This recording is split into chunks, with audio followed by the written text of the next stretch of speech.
ये क्वेश्चन मेरे हिसाब से इस साल आने लायक है।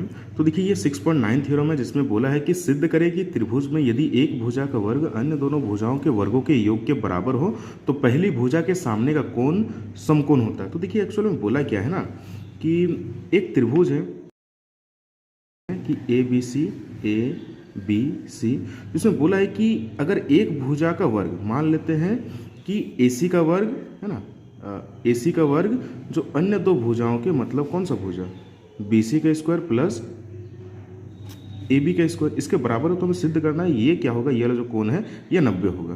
तो चलिए देखिए कैसे हम लोग करेंगे। सबसे पहले दिया है तो हम लोग क्वेश्चन में क्या दिया हुआ है कि AC का स्क्वायर मतलब ये कर्ण का स्क्वायर बराबर यहाँ पे BC square plus AB square, ये चीज़ दिया हुआ है।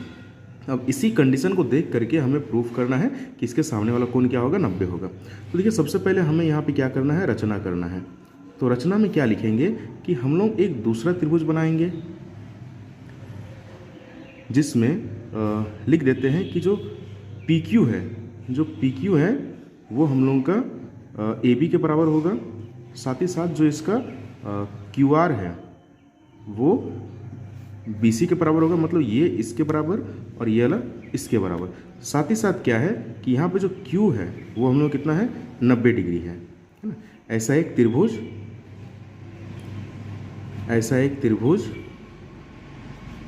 PQR बनाया, ठीक है। तो PQ बराबर AB फिर QR बराबर BC और साथ ही साथ Q क्या है, 90 डिग्री है, ऐसा एक त्रिभुज PQR बनाया। इसके बाद अभी हम लोग आते हैं प्रमाण में। तो प्रमाण में सबसे पहले क्या करेंगे, इस त्रिभुज में, त्रिभुज का नाम क्या है PQR, जिसमें एंगल Q हम लोग कितना है, 90 डिग्री है। अगर ये 90 डिग्री है तो हम लोग इसमें पाइथागोरस प्रमेय अप्लाई कर सकते हैं। पाइथागोरस प्रमेय से हम लोग क्या लिख सकते हैं कि अगर 90 है तो 90 के सामने वाला मतलब PR का स्क्वायर इक्वल टू होता है बेस, मतलब हम लोग का QR का स्क्वायर प्लस जो इसका लम्ब है दैट इज PQ का स्क्वायर, ये होता है। अब जरा ध्यान दो यहाँ पे कि QR किसके बराबर है, कहाँ चलिए, QR BC के बराबर है तो BC स्क्वायर, PQ किसके बराबर है, PQ AB के बराबर, तो यहाँ पे AB स्क्वायर, ये कहाँ से आया, तो रचना से आया, ठीक है। रचना से क्या आया, अगर लिख भी देना चाहते हैं तो PQ बराबर AB और QR बराबर BC, ठीक है। अब यहाँ पे ज़रा ध्यान दो, ये हम लोग का इक्वेशन 1 बन गया। दिया है, क्या दिया हुआ है कि AC स्क्वायर, कहाँ चलिए देखिए, AC square equal to BC square plus AB square, इसको हम इक्वेशन 2 मान लेते हैं। अब अगर ध्यान देंगे कि इन दोनों इक्वेशन में राइट साइड दोनों में बराबर है तो लेफ्ट साइड भी बराबर होगा, तो लिखेंगे समीकरण 1 तथा 2 से क्या लिख सकते हैं कि इधर PR का स्क्वायर इक्वल टू क्या हो जाएगा, AC स्क्वायर। अब दोनों में स्क्वायर स्क्वायर कट जाएगा तो यहाँ पे क्या हो जाएगा, PR इक्वल टू AC, ठीक है। देखो स्क्वायर स्क्वायर कट गया, क्या बचा यहाँ पे PR और यहाँ पे AC, इसको हम इक्वेशन 3 ले लेते हैं। अब हम क्या करेंगे कि इन दोनों त्रिभुज को हम सर्वांगसम प्रूफ कर देंगे। सर्वांगसम क्या होता है कि कोई 3 चीज़ को हमें प्रूफ करना रहता है, अगर 3 चीज़ को अगर सेम प्रूफ कर देंगे तो बोल सकते हैं कि ये और ये क्या है, सर्वांगसम है। तो चलिए वही हम लोग करते हैं। तो त्रिभुज इसका नाम क्या है, ABC तथा त्रिभुज PQR में, तो दोनों त्रिभुज में अब देखिए 3 चीज़ हम क्या क्या बराबर करेंगे।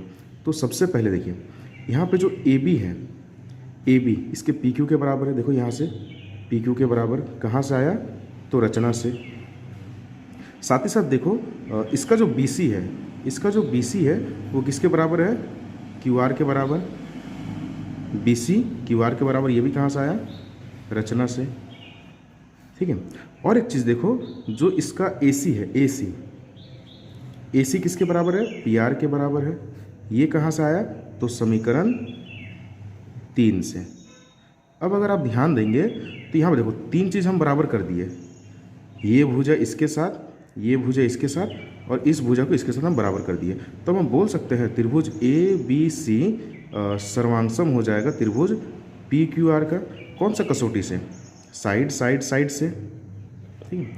अगर ऐसा है तो हम लोग CPCT से जानते हैं कि इसका हर एक चीज़ उसके हर एक चीज़ के साथ बराबर होगा, मतलब इसका जो ये वाला कोण है इसके इस कोण के साथ बराबर होगा, तो इसका नाम क्या हो गया, angle B equal to angle Q, direct लिख दीजिए, angle B equal to angle Q, और Q हम लोगों को कितना है, क्यू देखिए हम लोग यहाँ पर रचना किया था, क्यू कितना है 90 है, तो ये कितना हो जाएगा 90, कहाँ से CP CT, बस हो गया हम लोग अप्रूव।